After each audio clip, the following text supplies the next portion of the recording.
The hair transplant industry has evolved so much since it started here in the United States. What's happened is we've gone from one extreme to another extreme. In the past, they were doing punch biopsy grafts. They would take an instrument that looked like, a pencil. They would punch a hole out of the back of your head in the safe zone. Then they would take that same punch biopsy instrument, punch a hole on the top of your head.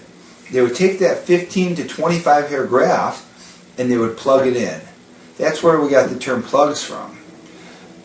The problem with these plugs is they were so big and unsightly, they would have to separate them in order to secure that they would live. The closer they would fight for the blood supply, and then they wouldn't grow. So they'd have to space them, and that's how they got that term doll's hair, because the old dolls used to be spaced out that way. Well, that's how they used to be done. Well, the industry went from those big punch biopsy grafts now to where we harvest one little hair at a time, and that's called a micrograft. And that's what's put in the frontal hairline.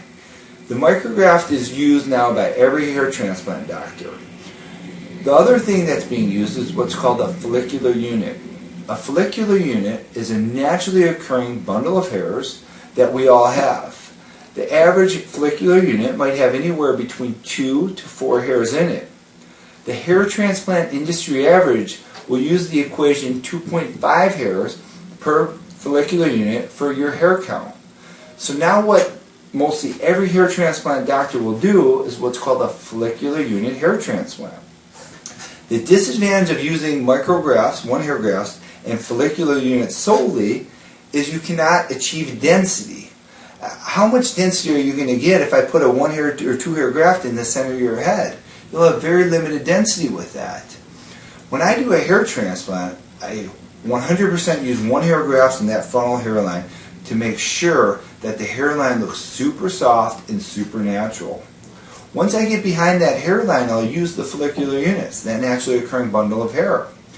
What I do differently than everybody else is I use a graft that's called a multiple follicular unit graft.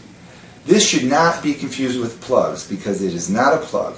This is a slit graft. It's just slightly bigger than the follicular unit. What this does is this allows me to achieve more density for my patients. The more a graft is cut, the more of a chance that you're going to transect the follicles and cause damage to that follicle. So by keeping that bundle intact, I'm able to achieve more density for my patients.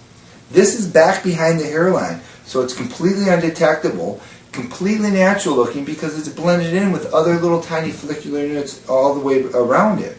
So you cannot tell the difference, and it looks super soft and super natural, allows me to achieve more density for my patients, allows my patients to get out of the procedure sooner because they don't have to break it up as much, and it allows the patients to have less procedures because I'm able to move more hair for them.